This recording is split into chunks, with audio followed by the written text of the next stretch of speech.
toda a glória. Gostaria que você abrisse a palavra de Deus em 2 Crônicas,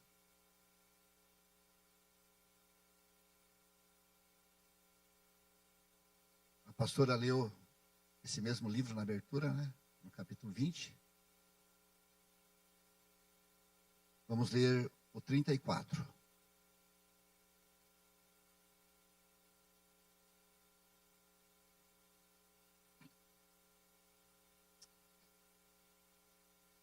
Segura a Bíblia aberta aí.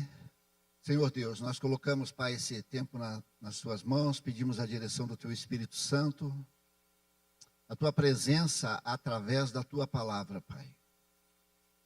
Que os versículos que vamos ler, que o que vamos compartilhar aqui, Pai, seja a porção exata que o Senhor quer para cada um de nós nessa manhã. Eu oro, eu coloco a minha vida à Sua disposição para esse compartilhar, e que o Teu nome venha a ser glorificado através desse tempo de atenção, de reverência à Tua palavra. Eu oro no nome de Jesus e todos digam amém. Amém. A gente já vai ler ali, então já se liga, presta atenção no que Deus quer falar conosco nessa manhã. A palavra nessa manhã é uma palavra que vai nos convidar a posicionamentos, né? A uma postura, às vezes, até um pouco radical, porque é necessário às vezes. Estava ouvindo a Bruna testemunhar e a pastora fez um comentário enquanto orava, né? Falando do kimono, da roupa, né? E eu vi num post dela, né? Jesus é o caminho, né? Nas coisas. Tem gente que tem vergonha, né? Às vezes de alguma coisa do tipo, né? Imagina eu colocar alguma coisa assim que é relacionada à religião, então não vai cair bem, não vai ser bom, né? Mas às vezes Deus nos convida a um posicionamento radical mesmo. Às vezes é para ir na contramão mesmo da vida em relação a tudo que a gente está vendo acontecer, ouvindo aí fora, né? E Deus nos chamou para sermos diferentes mesmo, para sermos luz, né, no mundo que jaz nas trevas, governado pelo mal. Deus colocou a igreja dele ali para ser luz, né? E a luz, às vezes ela incomoda, né, mas não vamos deixar de ser só porque ela incomoda, só porque alguém pensa diferente ou a maioria pensa diferente. A luz, ela é colocada justamente no ambiente escuro, né? Para trazer luz ali, para clarear ali, para que pessoas que estão ali em trevas percebam, né, esse mal, percebam essas trevas e se posicionem também, né? Então esse vai ser o convite nessa manhã. E o personagem bíblico que nós vamos tomar aqui como exemplo desse comportamento é Josias. A gente fala muito do rei Davi, né? O rei Davi foi o segundo rei de Israel e é um rei exemplar, vamos dizer, o top dos reis, né? Por ter o coração segundo o coração de Deus, e, enfim, por todo o seu quebrantamento, por toda a sua facilidade em se arrepender após os seus erros. Ele é realmente um dos reis que mais se destaca na Bíblia. Mas Josias, queridos, ele também foi um rei que promoveu um avivamento na época. Foi um rei que temeu ao Senhor, foi um rei que se preocupou com a espiritualidade do povo, um rei que não teve medo de se posicionar, né? Ele não ficou concentrado ali em como a coisa estava vindo, sabe? Está vindo desse jeito. Quando chegar a minha vez de ser rei, eu vou ter que continuar do jeito que está vindo aqui. Não, ele chegou na vez dele, ele era a bola da vez ali, né? E quando chegou com ele, a gente vai ler aqui, ele não teve nenhum problema em mudar. E mudar radicalmente. Isso não se aplica só a um governo de uma nação, de um município, mas se aplica a uma casa, a uma família, a um ambiente onde você exerce um poder, um domínio. Ah, mas eu só sou eu, então é sobre você mesmo, porque às vezes a gente não tem esse domínio nem sobre a gente, né? E de alguma forma, essa palavra nos leva a essa reflexão.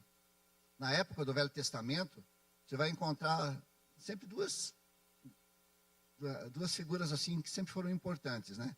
Eram os reis e eram os profetas, né? Os reis tinham a missão de governar, de criar leis, decretos, né, para o povo, para a cidade, e o profeta é ele quem dizia para o rei, se tratando do povo de Israel aqui, do povo de Deus. O profeta vinha e falava para o rei, rei, agora é assim, assim, assim. Rei, você está fazendo errado. Não foi desse jeito que foi combinado. Não é assim que a lei lá de Moisés diz que tem que ser. Enfim, e aí cabia ao rei que tinha a caneta, né, mudar alguma coisa ou não. Não é muito diferente assim quando a gente vê hoje em dia, né, na política, por exemplo, né? A gente pode pensar a nível de um município, né, a nível de estado, de nação. Tem os líderes lá que eles têm a caneta. Se eles quiserem, eles podem mudar.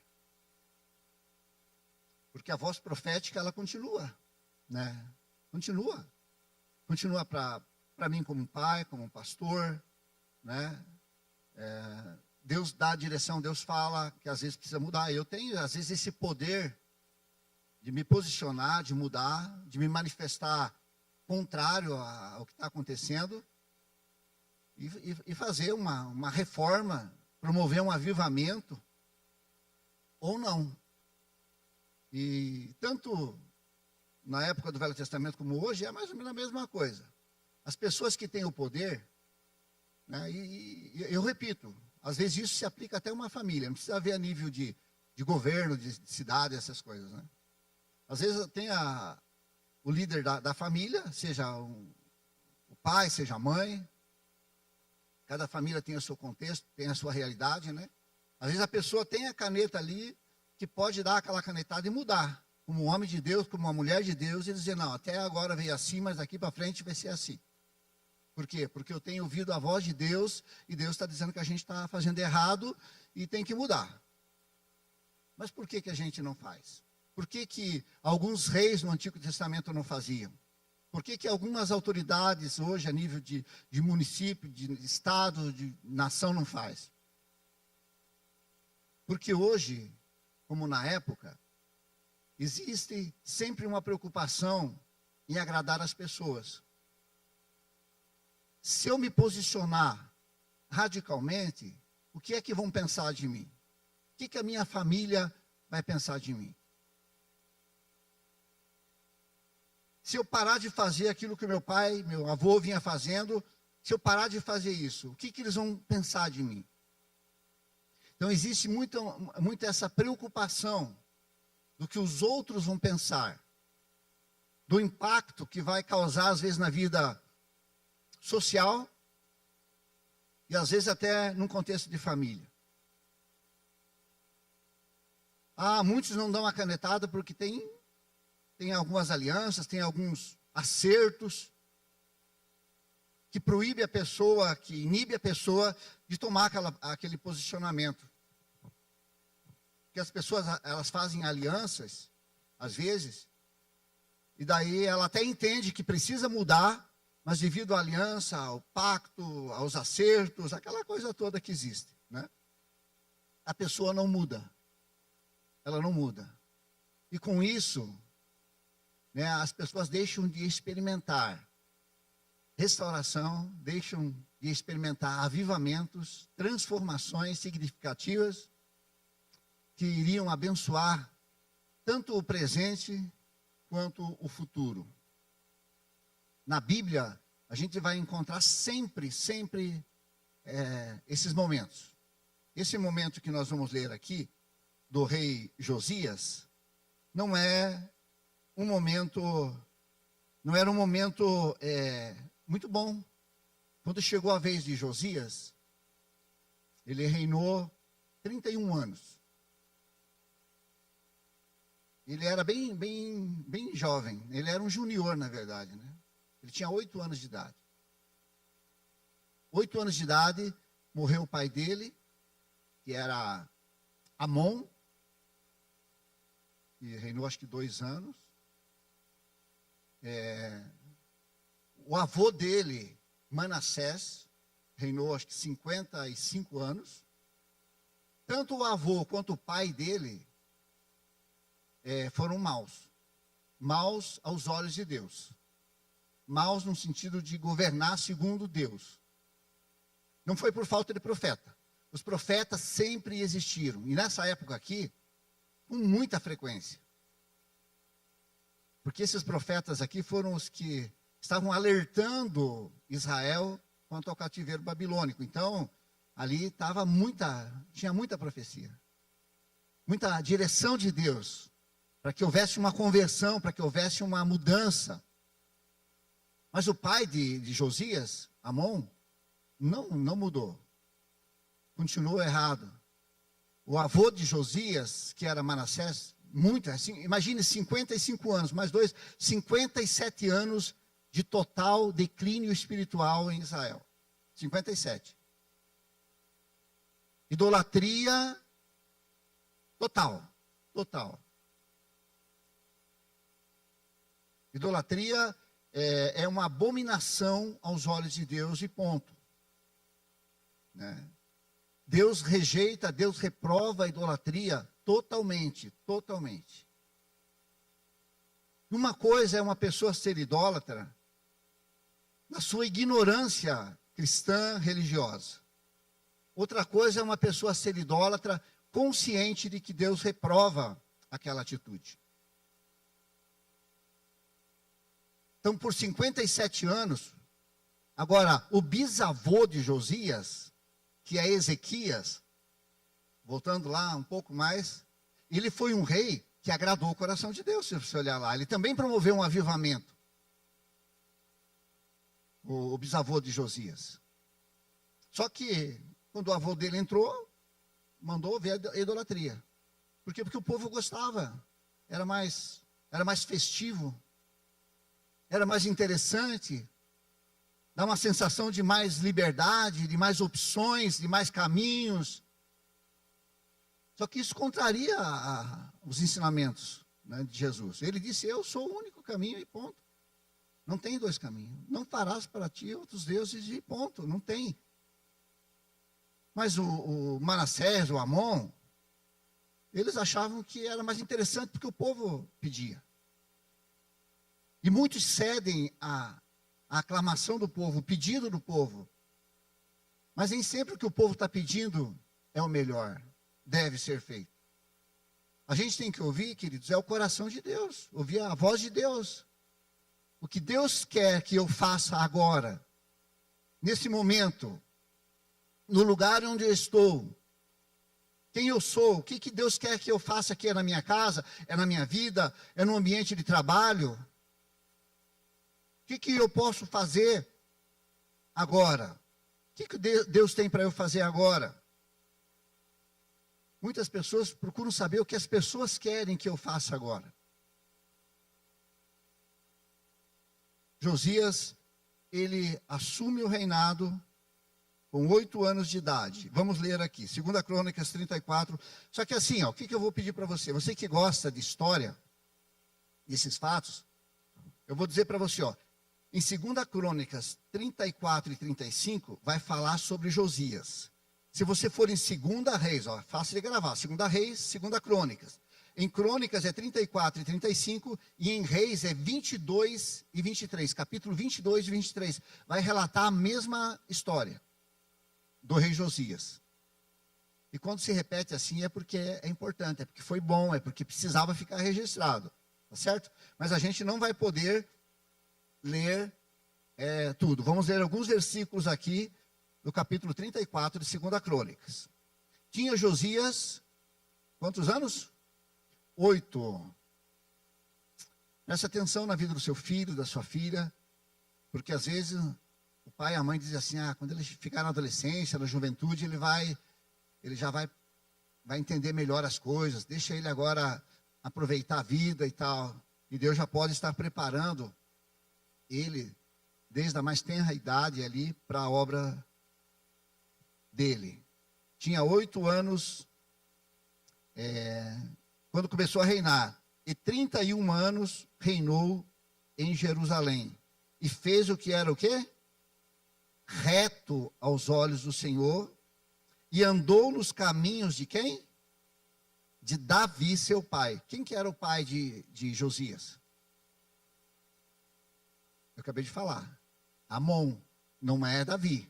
Mas veja que Davi, que Josias vai tomar como referência para a vida dele, Davi.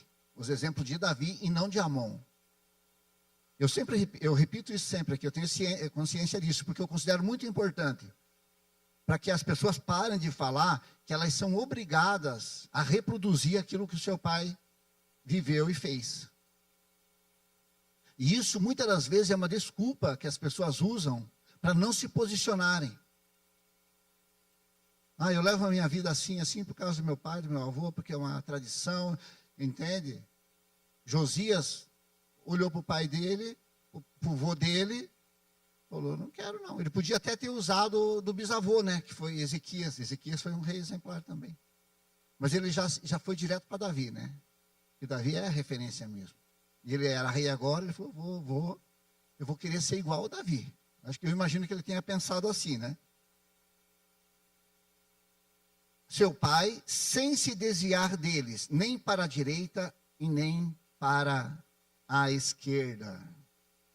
Essa firmeza, queridos, a gente assumir, sabe, e ficar firme é o segredo. Quer ver transformação, quer ver um avivamento, quer ver mudanças acontecer, se posicione e fique firme. Não se desvie nem para a direita e nem para a esquerda. Pense na luta que Josias teve que travar aqui, queridos. De vez em quando, como pastor, a gente conversa com algumas pessoas que se posicionam em relação à sua fé em Jesus. Não tem nada a ver com igreja quadrangular. Se posicionam em Jesus. E elas já enfrentam dificuldades, por quê? Porque às vezes a família, alguém da família não concorda. E às vezes assim, enfim, a pessoa reprova, não aceita. E como é da família, então existe todo uma questão ali de família, né?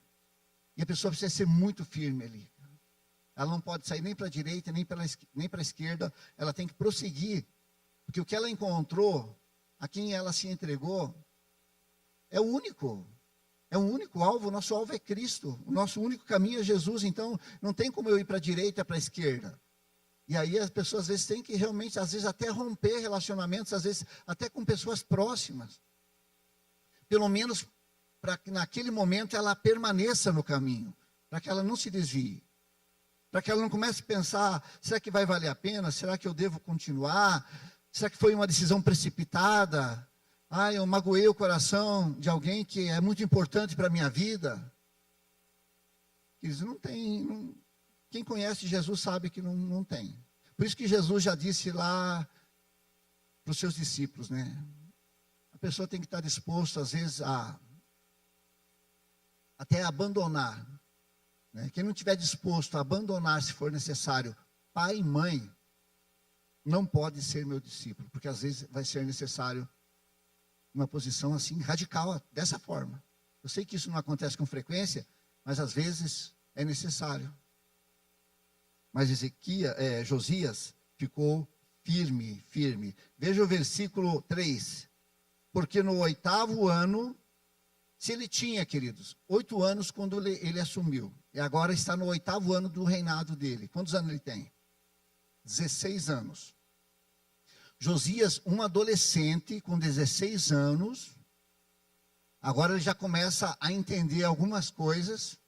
Olha o que ele vai fazer. A primeira coisa que ele vai fazer, sendo ainda moço, começou o quê? A buscar a Deus. Então, essa atitude de Josias nos inspira, assim como as de Davi que eu disse. 16 anos. Ele pode dizer, não, eu sou muito jovem para pensar nesse negócio de buscar Deus. E que outros façam isso, que os sacerdotes aí de plantão que façam isso. E que eles me deem a direção. Que Deus use algum profeta aí e me dê uma palavra para que eu não precise buscar. Você entende? Ele buscou a Deus com 16 anos de idade. Seu pai. E no duodécimo ano, ele está com quantos anos? Hã?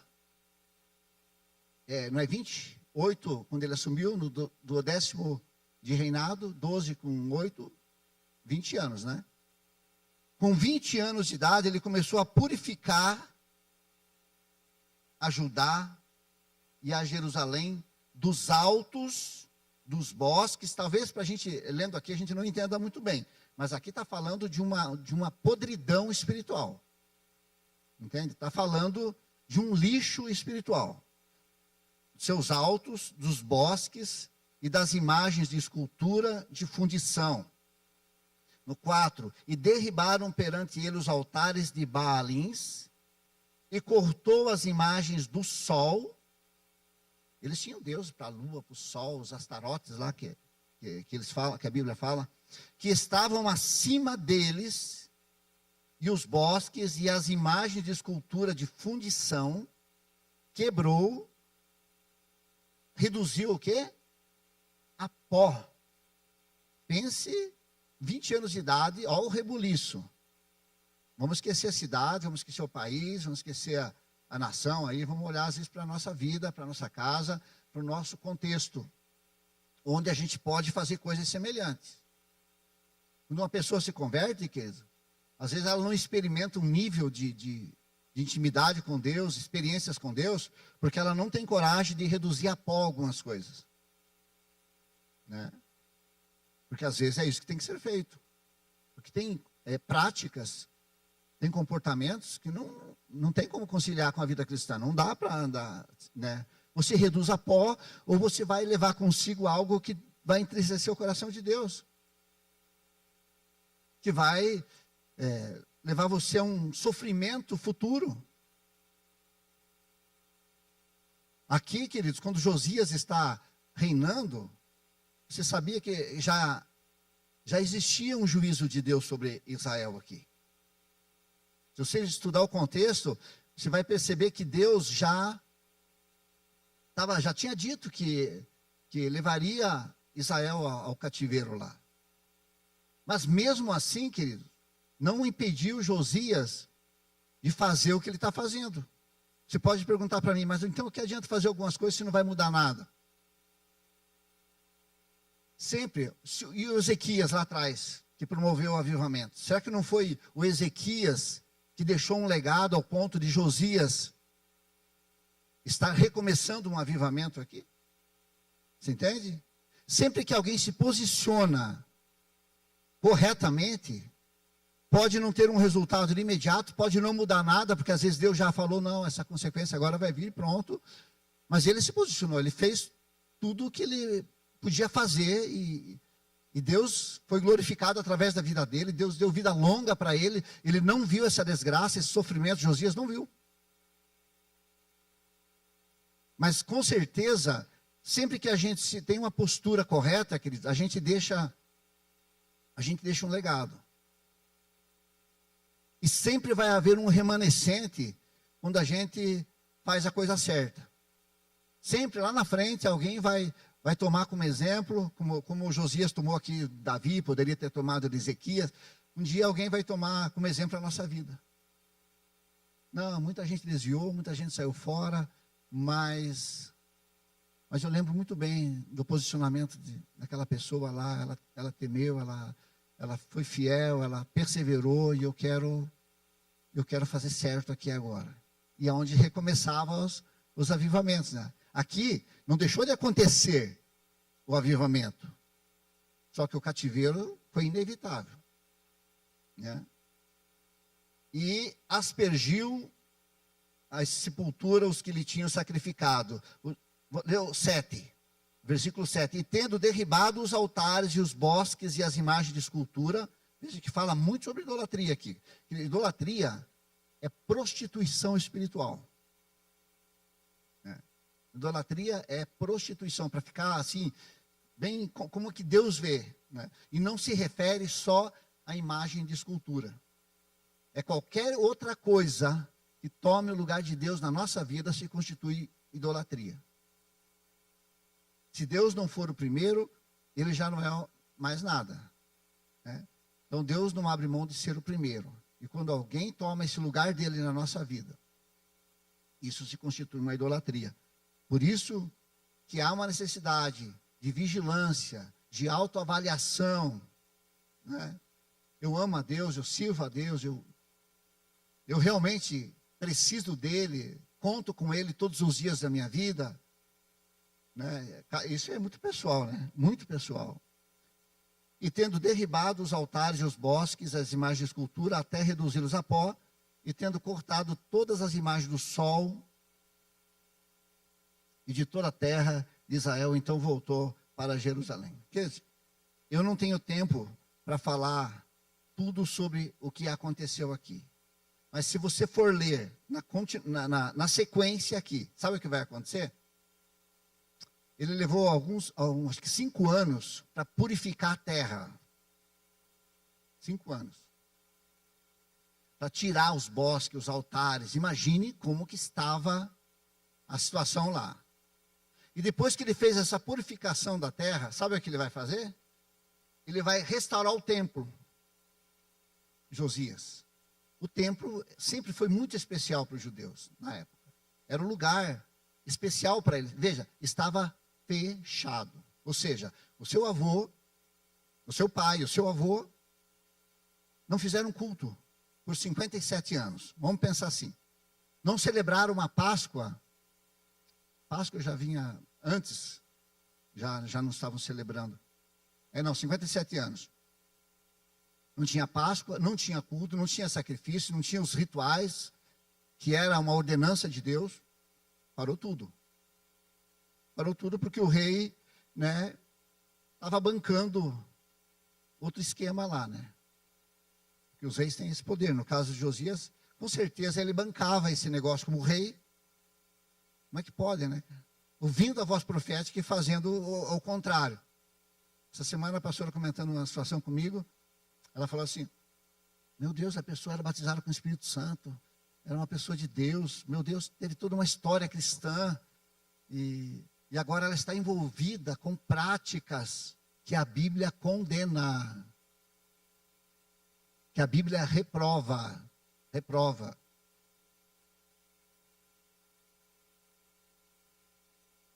Josias, ele está agora restaurando o templo porque ele quer voltar a cultuar, ele quer voltar a oferecer os sacrifícios ao Senhor, ele quer voltar a celebrar a Páscoa, e é isso que vai acontecer na sequência, se você for ler.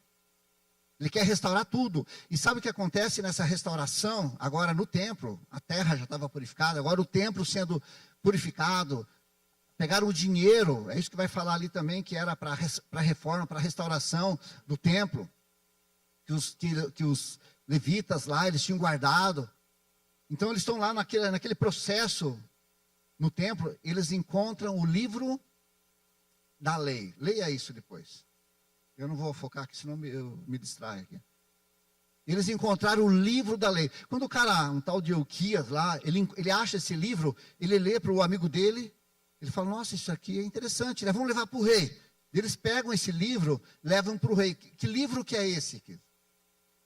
Deuteronômio.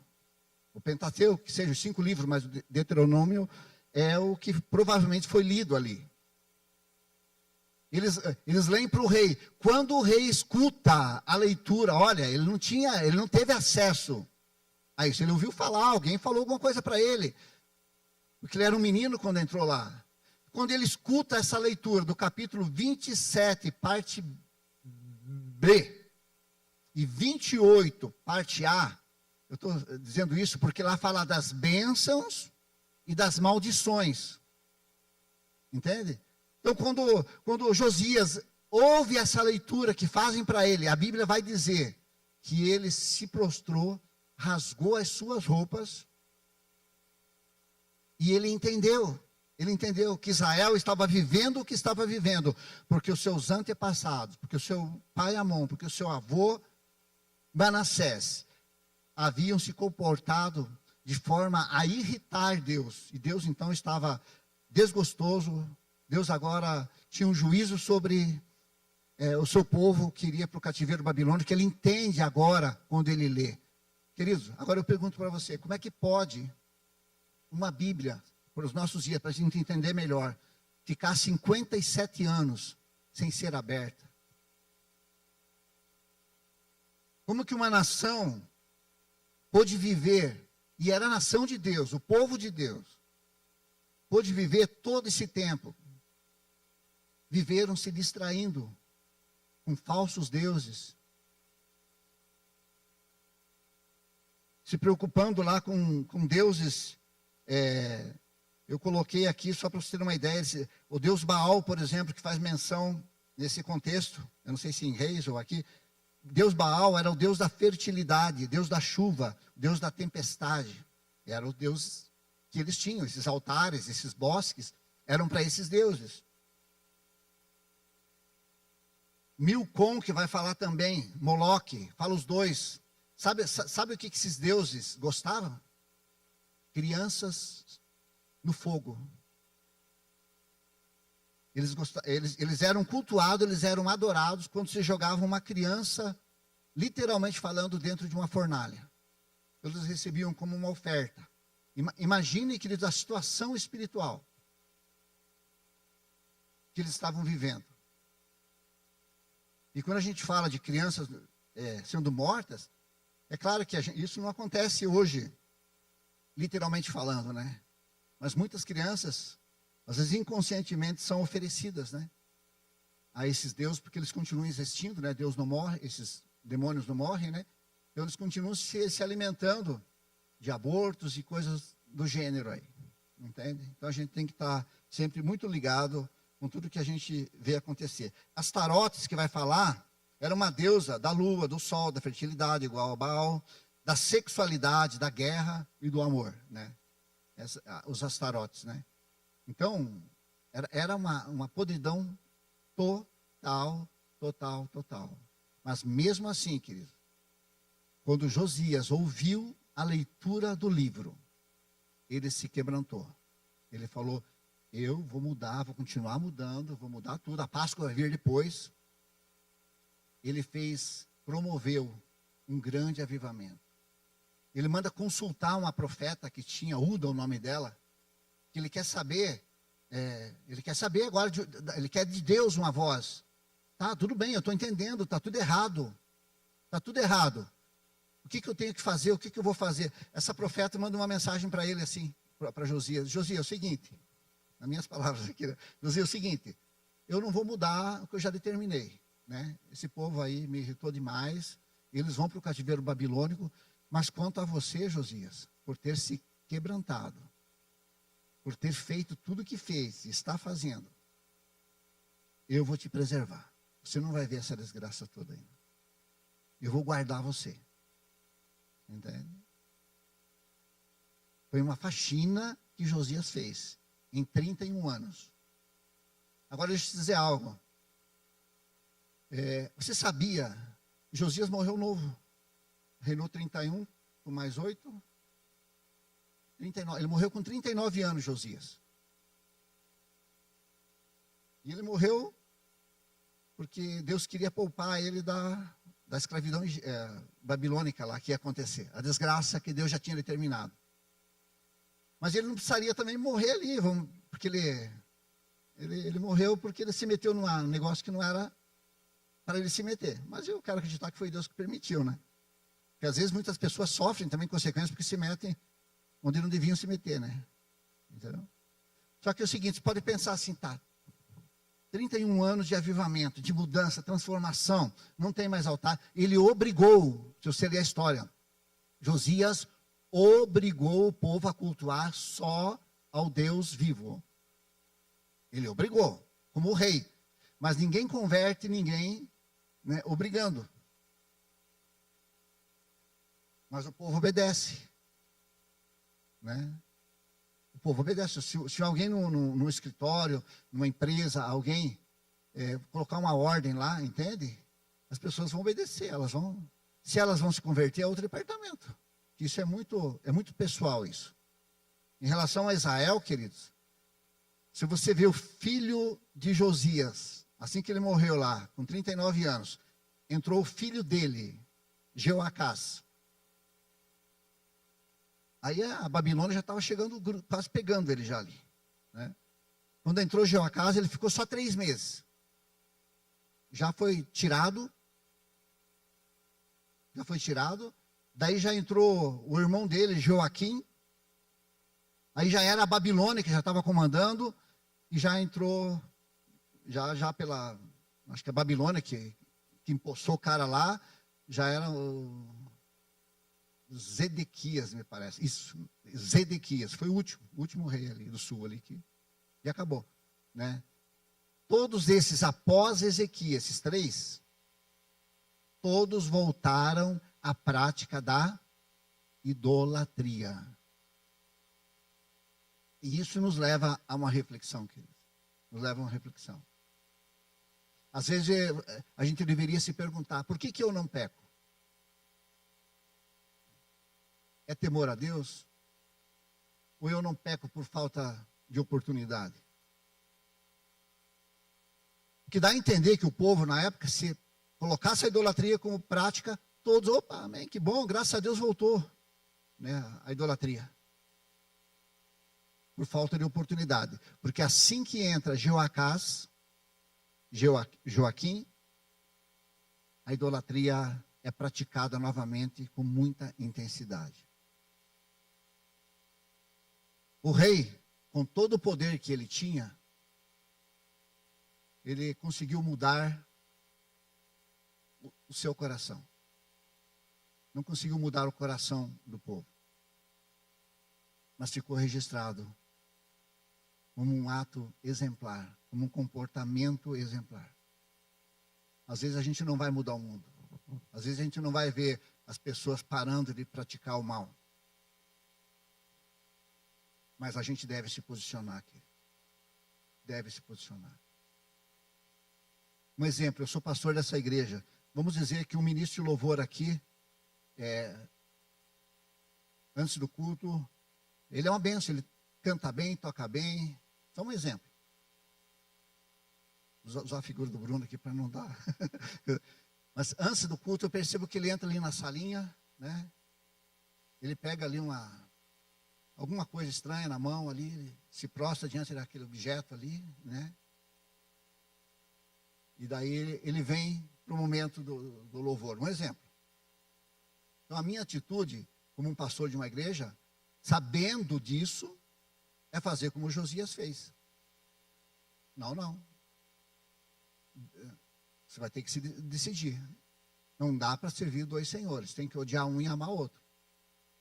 Né? Não, mas não tem nada a ver. Eu vou fazer bem feito. A igreja vai gostar. Vai dar boa, né? Não, mas não combina. Não tem como. Eu posso fazer usando esse tipo de objeto. Se é algum objeto que se usa em lugares onde Deus reprova, então não combina, não dá. É um posicionamento que eu tenho que tomar como pastor. Em relação à sua casa, é você. Se você percebe alguma coisa que Deus reprova lá, que é claro para você, isso aqui é abominação aos olhos do Senhor. Não estou falando de coisinhas, que muitas vezes a gente, né, coa mosquito, né, que nem a Bíblia fala, né, e engole camelo. Né? Aquilo que realmente é abominação aos olhos de Deus. Tem coisas que é muito claro que Deus reprova, que Deus não aceita. Se é na sua casa, você é uma autoridade lá. E às vezes essa ordem você tem que dar para o seu eu mesmo. Às vezes não é nem para sua casa, às vezes é para você mesmo. Porque às vezes Deus está falando para você, o problema é você aí, você está fazendo algo que eu reprovo, isso é uma abominação, eu não aceito isso. Né? Você pode continuar? Claro que pode. Assim como o povo voltou a praticar lá o que praticava, né? Então a palavra de Deus nessa manhã, ela é de reflexão, querido, de reflexão.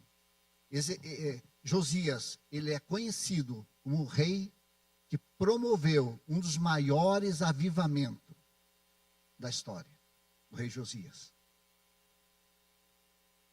Graças a Deus que ele morreu antes do cativeiro, né? Mas ele morreu com aquela sensação de dever cumprido. Eu fui luz, eu testemunhei, eu quebrei esses altares, estava no poder da minha caneta, eu fiz isso. Se o povo não quis continuar depois, ele já tinha morrido, né? Já não era mais problema dele. Deus não pede para a gente converter ninguém, para a gente mudar a vida de ninguém. Mas Deus pede para a gente ser luz. Deus pede para a gente ser sal. Deus conta com isso. Não existe anjos na terra. Quem se posiciona na terra é homens e mulheres. Em relação à sua própria vida, em relação à sua família, ou em relação ao ambiente, o espaço onde ela tem poderes ali. Que Deus nos ajude, querido. Deus nos ajude a não abrir mão daquilo que nós cremos. Se Jesus é o único, então ele é o único e ponto, acabou. Ah, mas eu preciso de um outro intermediário. Não, não dá. Não tem outro intermediário. O nosso mediador entre o homem e Deus é o Filho. Ele é a ponte que liga o homem a Deus. E ponto, não tem mais conversa sobre isso. É radical? É radical. Mas vai nos livrar do sofrimento eterno. Vai valer a pena? Vai, com certeza vai. De alguma forma, como eu disse no início, Deus pode deixar, através da gente no futuro, um legado, uma inspiração, que farão com que outros façam, lá na frente, o que Josias fez aqui, o que eu estou fazendo hoje aqui. Nós somos responsáveis por esse momento. Você é responsável, nós somos responsáveis. Se você vê algum comportamento estranho, que não combina, que Deus reprova, se posicione em relação a isso. E não fique sondando a vida dos outros, porque às vezes é a sua. Se posicione enquanto é dia, porque logo vem a noite e já não dá para fazer mais nada. Mas hoje é dia de posicionamento. Quando chegou a vez de Josias, e chegou a uma idade que ele já podia fazer as coisas, ele começou buscando ao Senhor. Começou a purificando a terra, começou abrindo o templo, começou a restabelecer a prática da Páscoa, que era um mandamento para eles. E agradou o coração de Deus. Deus viu aquilo que Josias fez. Deus não poupou Israel do cativeiro, mas Deus foi glorificado através daquele comportamento, daquelas atitudes. Então lute, mesmo você não vendo mudanças. Ah, mas o que eu estou fazendo parece que está mudando só forçadamente, a pessoa só está fazendo por obrigação, só por obediência. Não tem problema. Não tem problema. Continue mantendo essa chama do evangelho genuíno acesa dentro do seu coração, da sua vida. Não negocie isso, querido. Não negocie isso. Um dia alguém vai lembrar de você, da sua família, e vai querer imitar você. Assim como Josias imitou Davi, poderia ter imitado o bisavô dele. Um dia alguém vai querer imitar eu, vai querer imitar você. Por quê? Porque viram em nós um comportamento, uma atitude que honrou a Deus, que levou a sério a vida com Deus. Amém, queridos? Quero fazer uma oração por você.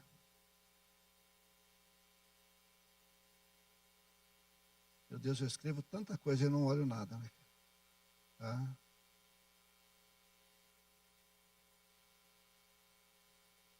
Deixa eu ler isso aqui, ó.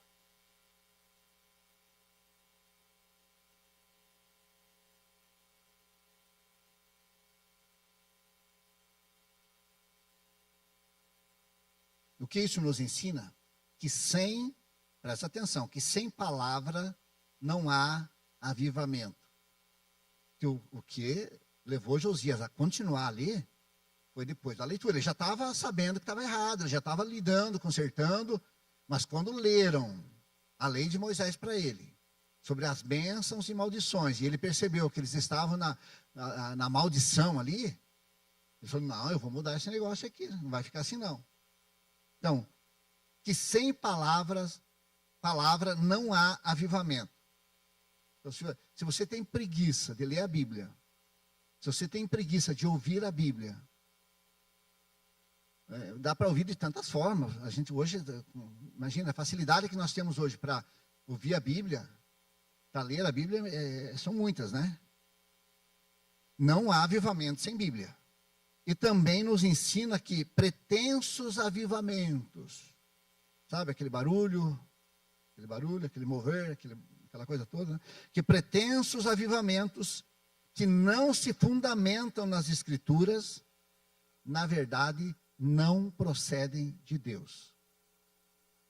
O avivamento, a transformação que procede de Deus é gerado pela palavra de Deus. Pela palavra. Pode ter certeza absoluta. Outras coisas é fogo de palha. Outras coisas é modinha, que vai e volta. Entende? Mas o avivamento genuíno é gerado pela palavra de Deus. Deixa eu ver o que eu coloquei aqui para finalizar. Após a morte, já falei, né? Após a morte de Josias, seu filho Jeoacás reinou em seu lugar e fez o que era mal aos olhos do Senhor. E todo o povo voltou à idolatria. O único coração que o rei pôde mudar com o seu poder foi o seu.